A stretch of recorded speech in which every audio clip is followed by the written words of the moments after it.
Բաքվի դատարանը հրապարակել է Ղարաբաղի նախկին պետնախարար Ռուբեն Վարդանյանի նկատմամբ դատավճիռը, նա դատապարտվել է 20 տարվա ազատազրկման։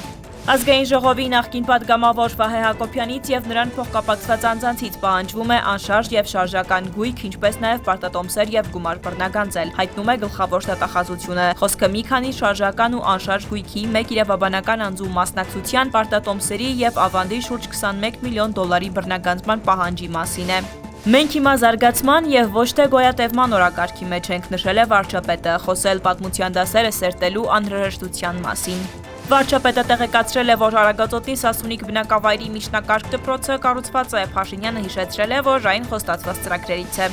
Դատարանը որոշել է պարտավորեցնել եկեղեցուն ամբողջությամբ և առանց խոչընդոտի ապահովել Տեր Արամի և Տեր Թադեի պաշտոնավարումը։ Փոխվարչապետ Մհեր Գրիգորյանը ընդունել է Եվրոպական հանձնաժողովի ընդլայնման և արևելյան հարևանության հարցերով գլխավոր տնօրինության ղեկավարի գլխավորած պատվիրակությանը։ Հանդիպմանը քննարկվել են Հայաստան-ԵՄ գործընկերության ռազմավարական օրակարգի իրագործմանն առնչվող հարցեր, անդրադարձ է եղել նաև խաղաղության խաչմերուկին։